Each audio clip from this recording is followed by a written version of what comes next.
Isang ama, isang rider, isang taong lumalaban sa buhay para sa kanyang anak.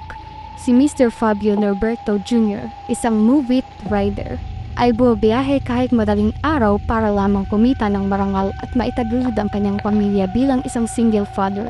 Araw-araw siyang isinasakripisyo ang pagod at puyat para mabigyan ng magandang kinabukasan ang kanyang anak.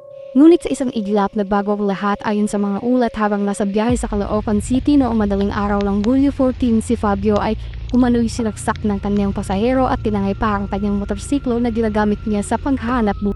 Kalaunan na dakit ng mga otoridad ang sospek na inuulat na si Jeffrey Katakutan matapos umano itong masangkot sa isa pang insidente ng pang-hold up sa Malabon ilang oras matapos ang nangyari kay ang mga aligasyon laban sa kanya ay isasailalim pa rin sa proseso ng batas at paglilitis. Ngunit higit pa sa isang balita ang nangyari, may isang ina na nawala ng anak, may isang ama na kahit may sariling karamdaman ay pilit na nagpapakatadal sa gitna ng sakit at pagkawala. At ang pinakamasakit sa lahat, may isang 3 taong gulang na batang may autism na patuloy na maghahanap ng kanyang budagi.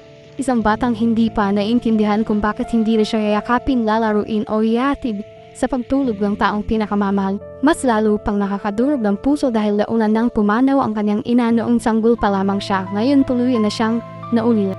Habang ang iba ay tulog ng mahimbing, may mga rider na patuloy na bumabiyahe sa gabi at madaling araw upang maitaguyod ang kanilang pamilya. Ang tanghiling lang nila ay makauwi ng ligtas ang kanilang mga mahal sa buhay. Ngunit sa isang marahas na krimen, hindi lang isang buhay ang nawala, isang pamilya ang nasaktan, isang bata ang nawala ng ama habang buhay. Hindi na maibabalik ng anumang hatol ang mga yakap na hindi na maibibigay, ang mga kaarawang hindi na maipagdiriwang, at ang mga pagkakataong hindi na muling mararanasan ng isang anak kasama ang kanyang ama.